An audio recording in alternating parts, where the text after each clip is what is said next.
नमस्कार साथियों, all India medical students association United से राष्ट्रीय अध्यक्ष और सीएचओ फेडरेशन से संरक्षक आपका भाई भरत बेनीवाल। लगातार संघर्ष चल रहा है, सभी को दिख रहा है साथियों। हम लोग दिल्ली 4-5 दिन से आए हुए थे, आप सभी को पता है।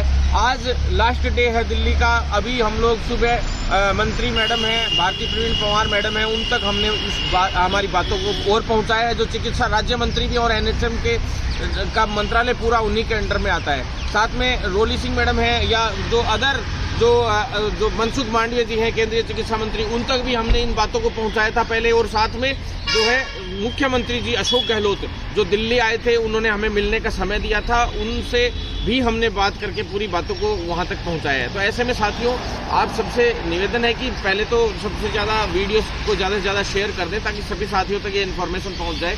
साथियों, एक बड़े स्तर पे हमारा आंदोलन पूरे राजस्थान प्रदेश में चल रहा है और उस आंदोलन को अब आगे बढ़ाया जाएगा और स्पीडली तेज किया जाएगा। जहां तक जो पेपर लीक प्रकरण की बात है सीएचओ की, आप सभी को पता है सीएचओ 2022 जो ये वैकेंसी थी अधीनस्थ बोर्ड द्वारा जो परीक्षा करवाई गई थी, उसमें पेपर लीक जो प्रकरण हुआ था उसके हमने सबूत एसओजी तक दिए। हमने उसके बाद जो है चिकित्सा विभाग तक दिए, केंद्रीय चिकित्सा मंत्री तक दिए, मुख्यमंत्री जी तक दिए, सभी तक, और एसओजी तक। सभी एसओजी के अधिकारियों से भी 3 बार वार्ता हो चुकी है। सभी चीज़ों को लेके जो उच्च अधिकारी हैं, शायद एसओजी के अधिकारियों से अब तक कोई मिला भी नहीं है मेरे अलावा। आप सभी ने देखा होगा, चाहे केंद्रीय मंत्री जी हों, जो प्रयास हैं वो सारे हम लोगों ने लगातार किए हैं। नहीं तो पेपर लीक प्रकरण तो खूब होते हैं राजस्थान में। आप देख लीजिए, रीट में भी पिछली बार रीट लेवल फर्स्ट में भी पेपर लीक प्रकरण हुआ था, रीट लेवल सेकंड में भी, लेकिन लेवल सेकंड का भी वहीं से पेपर निकला था और वहीं से लेवल फर्स्ट का भी निकलने का था, लेकिन निकला था, जबकि ये कह दिया गया कि लेवल फर्स्ट का वहाँ से मतलब पेपर नहीं निकला और लेवल सेकंड का निकल गया। ऐसे लेवल फर्स्ट में जबकि ज्वाइनिंग दे दी गई और लेवल सेकंड में आपको पता है कि भाई दोबारा से परीक्षा हुई, परीक्षा रद्द कर दी गई, पेपर लीक मान लिया गया। ऐसा कैसे संभव है, आपको सभी को पता है। अभी भी दोबारा रीट में कितने बड़े इश्यूज सामने आए, पेपर लीक होने के सबूत सामने आए, वायरल हुए पेपर, जैसे सीएचओ में वायरल हुए, लेकिन उसमें कुछ नहीं हो पाया। आप देखिए, ज़्यादातर वैकेंसीज की अभी यही हालत है, सरकार उनको दबाने का प्रयास कर रही है। पहले भी इन्होंने दबाया, जयन भर्ती को भी दबाया, एसआई भर्ती को भी दबाया, ज़्यादातर पेपर लीक प्रकरण दबा दिए, कोई दोबारा एग्जाम्स नहीं हुए, दिक्कतें आई। लेकिन सीएचओ का मामला पहली बार इतनी मजबूती से आगे बढ़ाया हम लोगों ने, और इन सरकारों से लड़ते हुए हम आगे बढ़ रहे हैं साथियों। ऐसी कोई जगह नहीं छोड़ी जहाँ पे आप लोगों के लिए इन बातों को मजबूती से नहीं रखा हो, और मंत्रियों तक हो, चाहे अधिकारी हो, चाहे एसओजी हो, चाहे न्यायालय का काम हो, खुद जाके सुनवाई, अगली सुनवाई भी आ गई है, खुद जाके मैंने पैरवी की साथियों। 21 तारीख की कल की सुनवाई, और उससे पहले जवाब पेश करने की भी बात थी एसओजी की, और एसओजी ने पत्र लिखकर अधीनस्थ बोर्ड को साफ शब्दों में कह भी दिया है। तो वही चीज़ वो वहाँ पे डाल देंगे शायद। तो उस तरीके से ये है कि जब एसओजी ने बोल दिया कि भी खुद मैंने ये बात रखी थी एसओजी में कि जब अधीनस्थ बोर्ड हमारे साथ खुद कर्मचारी भेज रहा है एफआईआर दर्ज करवाने के लिए, और फिर वो मामला परिवाद में डाल दिया जाता है, एफआईआर दर्ज नहीं करके परिवाद में डाला जाता है, ये चीज़ कितनी गलत है। जब अधीनस्थ बोर्ड खुद कह रहा है कि पेपर लीक हुआ है, तो उसको पेपर करवा देना चाहिए दोबारा से। दिक्कत कहाँ आ रही है? यही बात मैंने मुख्यमंत्री जी को कही थी, यही बात केंद्रीय चिकित्सा मंत्री जी को कही थी, और वहाँ के उच्च अधिकारी एनएचएम एमडी से लेके सभी को कही थी। तो साथियों, इस चीज़ को हम स्पष्ट तौर पे आगे रख रहे हैं और जल्द ही इसका कंक्लूजन निकल के आएगा। ऐसी कोई जगह हमने नहीं छोड़ी जहाँ पे सरकार की हमने घेराबंदी नहीं की हो। दूसरी चीज़ आपको साथियों मैं बता दूं कि भाई कम्युनिटी हेल्थ ऑफिसर वाले साथी, कुछ पढ़ने वाले साथी हैं, उनका भी अच्छा हुआ है पेपर। तो साथियों देखिए, पेपर्स अच्छे होते हैं, अच्छी बात है, लेकिन मैं ये कहता हूँ कि भी फर्जी लोग अगर ज़्यादा लगते हैं या इस तरह का कुछ मामला होता है तो ये भी बड़ी दिक्कत वाली बात है। ऐसे में मैं आप सभी से ये कहना चाहता हूँ साथियों कि क्या पता 5000 लोगों के पास गया हो, 6000 लोगों के पास गया हो, एसओजी कह रही 89 लोगों के पास गया था, यानी उससे ऊपर तक एसओजी थोड़ी और पहुंची है, 87 क्वेश्चन से ऊपर तक, और हो सकता है कि भी ये और ऊपर तक गया हो, अभी तक पूरा ऊपर तक नेटवर्क तक नहीं पहुंच पाए, 100 क्वेश्चन भी पहुंचे हों लोगों के पास, 95 भी पहुंचे हों, और कितने लोगों के पास पहुंचा उसकी कोई गिनती नहीं है साथियों। साफ साफ दिख रहा है, व्हाट्सएप ग्रुपों पर पेपर वायरल हुआ है। तो ऐसे में बहुत बड़ी समस्या है। ऐसे में आप सभी से निवेदन है कि आप लोग साथ बनाए रखेंगे तो 100% इसमें दूध का दूध और पानी का पानी होगा। और जो मेरिट जो है उसका भी कुछ चार्ट एक बार निकाल के देख रहा है अधीनस्थ बोर्ड, शायद तो उन्होंने आश्वासन दिया था कि हम देखते हैं कितने बड़े स्तर पे हुआ है, कितने बड़े स्तर पे नहीं हुआ है। तो ऐसे में साथियों बिल्कुल डरने की जरूरत नहीं है। हम लोग लगातार संघर्ष कर रहे हैं और हर संघर्ष की 100% जीत होगी। हम लोग अधीनस्थ बोर्ड का घेराव की भी तैयारी कर रहे हैं 2-3 दिन में वापस से। और साथियों मैं आपको डेट या तिथि बता दूंगा जब भी करने का होगा। साथियों इसके बाद जो लिखित परीक्षा के लिए जो संघर्ष था हमारा वो भी जारी है। उसके लिए भी मैंने लिखित परीक्षा से सारी भर्तियां चिकित्सा विभाग की कराने के लिए मुख्यमंत्री जी को साफ साफ लेटर दिया है और हम प्रयास कर रहे हैं कि आगे की सारी भर्तियां तो कम से कम लिखित से हो। जो हो रही है वो तो चलो ठीक है, लेकिन नई भर्ती हुई विज्ञप्तियां तो लिखित परीक्षा जारी हो। और जो जितनी भी मेडिकल कॉलेज खोली गई थी उनके शिलान्यास के लिए हमने मांग रखी है कि भाई यहाँ केंद्रीय मंत्री जी से, तो उसमें ये है कि भाई उसमें जितने भी भर्तियां हैं जो अभी यहाँ की जो चिकित्सा विभाग की जितनी भी वैकेंसीज है उन सभी वैकेंसीज को निकाला जाए, क्योंकि मेडिकल कॉलेजेस हो चाहे नर्सिंग कॉलेजेस हो, ये नर्सिंग कॉलेजेस और मेडिकल कॉलेज खोल तो दिए गए हैं, लेकिन साथियों अभी तक इनमें क्या है स्टाफ की कमी है। हमने इनसे कहा कि आप इनको मान्यता कैसे देते, तो हमें यही समझ में नहीं आता। वहाँ पे स्टाफ ही नहीं है। स्टाफ नहीं होने के कारण बहुत जूझ रहे हैं बुरी स्थिति से स्टूडेंट्स। आप किस तरह के स्टूडेंट्स तैयार करना चाहते हो? तो ऐसे में इन्होंने कहा है कि हम इस पे स्पेशल तौर पे कदम उठाएंगे और जवाब मांगेंगे राजस्थान सरकार से। जब हम अपने तरफ से कोई कसर नहीं छोड़ रहे, केंद्र सरकार कह रही है जो बजट वो लोग मांगते हैं हम देते हैं, उसके बावजूद वो लोग काम नहीं करेंगे तो दिक्कत वाली बात है। तो ऐसे में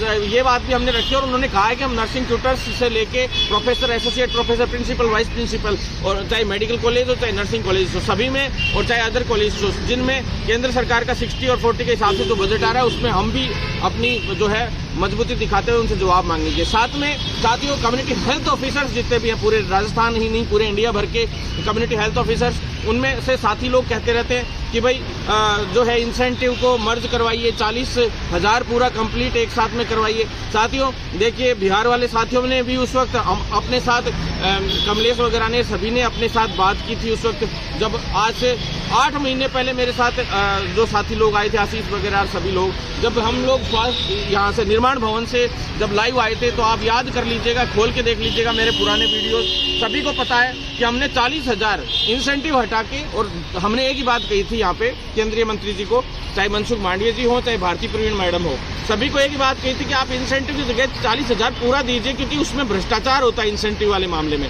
चाहे कई स्टेटों में 10,000 इंसेंटिव दिया जाता है, कई में 15,000, तो उसमें क्या है, चाहे ज़्यादातर पे नहीं कहता मैं, लेकिन 30-40% जगहों पे तो 100% जो है भ्रष्टाचार के चांसेस रहते हैं। बीच में कमीशन खोरी होती है जिसके बाद जो है उनको इंसेंटिव पूरा दिया जाता है, ऐसे नहीं दिया जाता। इंडिकेटर्स जानबूझकर पूरे नहीं करने दिए जाते, जानबूझ के अदर जगह पे ड्यूटियां लगाई जाती है जिससे वो इंडिकेटर्स पूरे नहीं कर पाए, और फिर इंडिकेटर के लिए जो इंसेंटिव जो बनता है वो इंसेंटिव लेने के लिए ऑटोमेटिक उनको कमीशन देना पड़ेगा, इस तरह की प्रॉब्लम से गुजरना पड़े। ये चीज़ हमने उस वक्त भी रखी थी।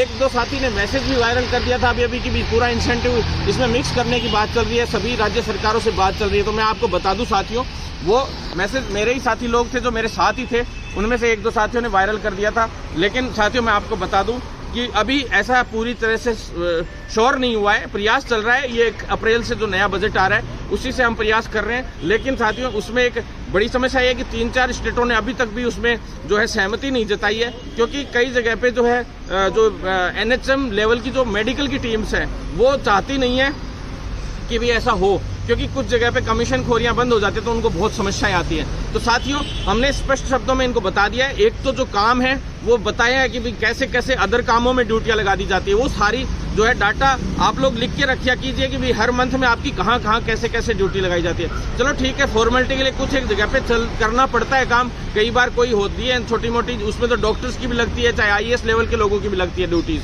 लेकिन जानबूझ के RI से रिलेटेड हो, चाहे जैसे आप ANM, आशा सहयोगिनी, सभी का इनका भी काम करवाएंगे तो कैसे काम चलेगा? ऐसा नहीं चलेगा बिल्कुल भी।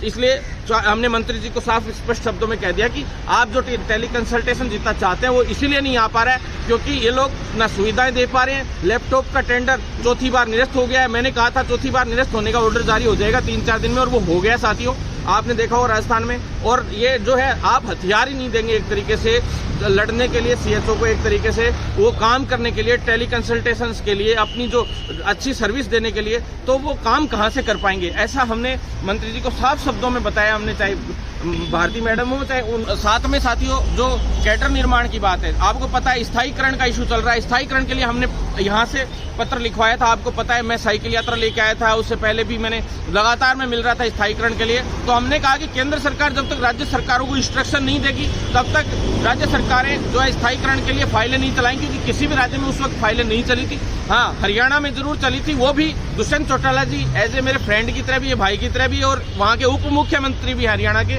उनको मैं धन्यवाद देता हूँ कि उन्होंने हरियाणा में सबसे पहले हमारी बात मानकर 4800 पे ग्रेड के हिसाब से और जो स्थायीकरण का काम और नियमितीकरण का काम जो शुरू किया सीएचओ के लिए। इसी तरह से अदर स्टेट्स में भी कह रहे हैं परमानेंट कर दिया, लेकिन अभी तक ज़्यादातर स्टेट्स में दिक्कतें हैं, अभी तक फाइलें चली हैं, लेकिन उनका अभी तक कुछ समाधान नहीं निकला है। अब इंसेंटिव का इशू तो हर एक स्टेट में ही आ रहा है, तो मैंने सभी स्टेट से और भी साथी लोग हैं जो प्रॉब्लम भेजना चाहते हैं, समस्याएं भेजना चाहते हैं, वो सारे साथी लोग सभी स्टेट्स का एक बार मेरे को व्हाट्सअप भी करें, 9309393793 जो मेरा नंबर है उस पर एक बार व्हाट्सअप भी करें। जो स्टेट्स में प्रॉब्लम्स चल रही हैं हम लोग केंद्र सरकार तक भी रखेंगे और सभी लोगों तक पहुंचाएंगे। तो साथियों, इतना ही आप लोगों से कहना था। बाकी आप लोगों से इतना है कि आप लोग साथ बनाए रखेंगे तो 100% हम लोग कैडर निर्माण पहले होना जरूरी है, क्योंकि स्थायीकरण तभी होगा जब कैडर निर्माण होगा। और मैं 100% विश्वास दिला रहा हूँ साथियों, जितना धरातल पे काम मैं कर रहा हूं और आप सभी साथियों की जो है जो साथ है, जब आप अप्रिशिएट करते हो तो और ज़्यादा